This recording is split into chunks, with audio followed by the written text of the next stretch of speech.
Have you ever felt invisible? Like you're walking through a crowded room or scrolling through your feed, and you just feel like wallpaper. You see other people getting noticed, getting compliments, and you start to wonder, what am I missing? Am I just not one of those guys? It's a lonely feeling. And what's worse, it creates this vicious cycle, this self-doubt loop. You believe you're not attractive, so you start to act like it. Your shoulders slump a little. You avoid eye contact. You don't take risks. And then, when people react to that quiet, closed-off energy, you take it as proof. See? I was right. I'm invisible. But what if that whole story is a lie? A lie you've told yourself for so long that you started to believe it's the truth. What if the world has been sending you signals this whole time, subtle, hidden social cues, that you're far more attractive than you think, and you've just been too caught up in your own head to notice them? Today, we're not going to list a bunch of physical traits. We're going to decode the signals. We're going to expose the lie. Part 1. The surprise indicator. A few years ago, I was at a friend's barbecue. I was talking to a couple, friends of a friend, and we were just having a great, normal conversation. Work, hobbies, what we were streaming on Netflix, and eventually the topic of weekend plans came up. I mentioned I was thinking of going on a solo hike. The woman I was talking to tilted her head, looking genuinely confused. She said, "Oh, your girlfriend's not a hiker?" I laughed and said, "Nope, no girlfriend. I'm single." The look on her face was pure shock. It wasn't pity. It was disbelief. She literally said, "Wait, you're single? Seriously? How is that even possible?" For a second, I didn't know how to react. My old insecure self wanted to make a self-deprecating joke. But then it clicked. What I was hearing wasn't an insult. It was a massive, unintentional compliment. This is what I call the surprise indicator. When people are genuinely shocked to find out you're single, what they're really telling you is that their perception of you doesn't match your relationship status. In their minds, they've subconsciously sized you up and placed you in the taken category. You look, act, or carry yourself like someone who should be in a relationship. So when the reality, you being single, clashes with their assumption, it creates a moment of cognitive dissonance. That "how are you single" is their brain rebooting. It's one of the most powerful, unfiltered signs that they perceive you as a high-value man. You just fit the picture of someone who would be, for lack of a better word, chosen. Part 2. The special treatment phenomenon. Let's talk about the small, unearned kindnesses.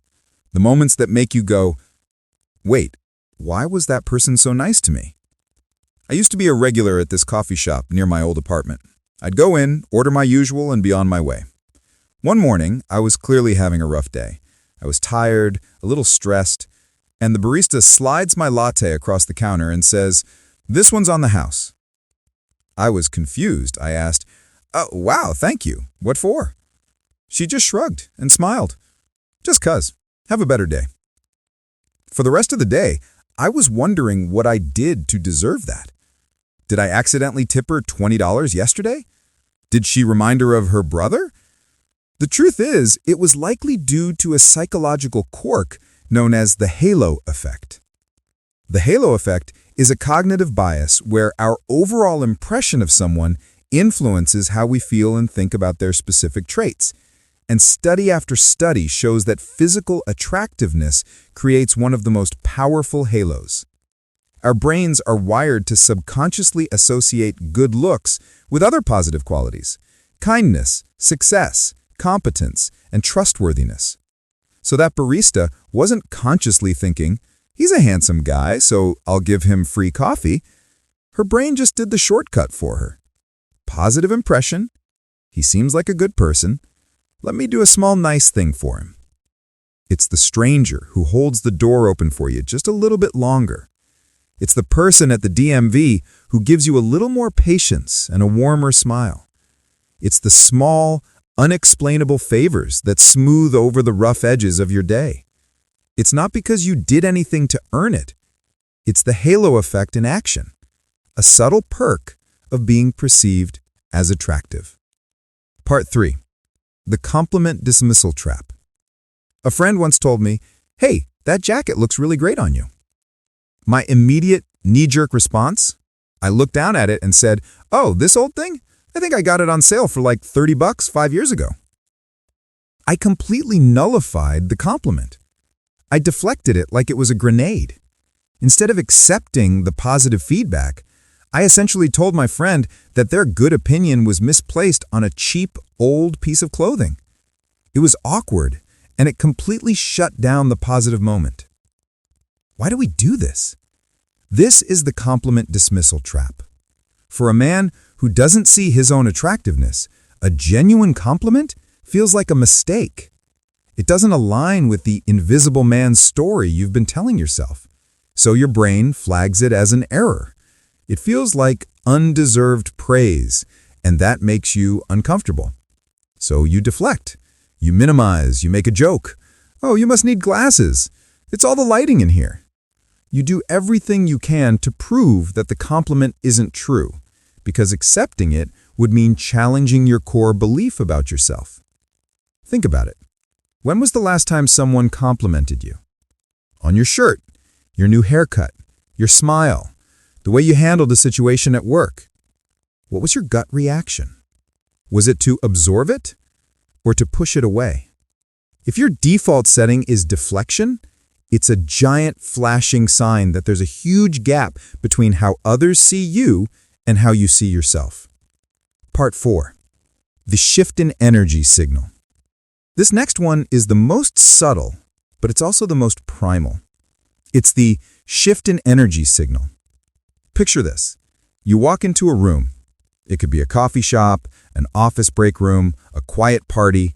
You're not trying to do anything. You're not puffing out your chest or trying to command attention. You're just existing. You walk over to the counter to order, or you head to the fridge to grab a drink. But if you were paying close attention, you'd feel it. A tiny, almost imperceptible ripple in the atmosphere. It's not like a record scratches and everyone turns to look. It's way quieter than that. It's a gaze from across the room that lingers for a half-second longer than it should. It's the group of people talking in the corner whose conversation dips in volume for just a moment. It's the person you walk past who subtly straightens their posture, pulling their shoulders back without even realizing they're doing it. This is human nature at its most fundamental level. Presence, confidence, and physical attractiveness create a kind of gravity. People are subconsciously drawn to it and react to it. It's an unconscious acknowledgement of your arrival. The key here is that it happens when you're not looking for it. This isn't about when you're on and trying to be charming. This is about the energy you give off just by being you. When you have that kind of understated presence, you subconsciously signal confidence and value, which are cornerstones of attraction. Embrace your worth.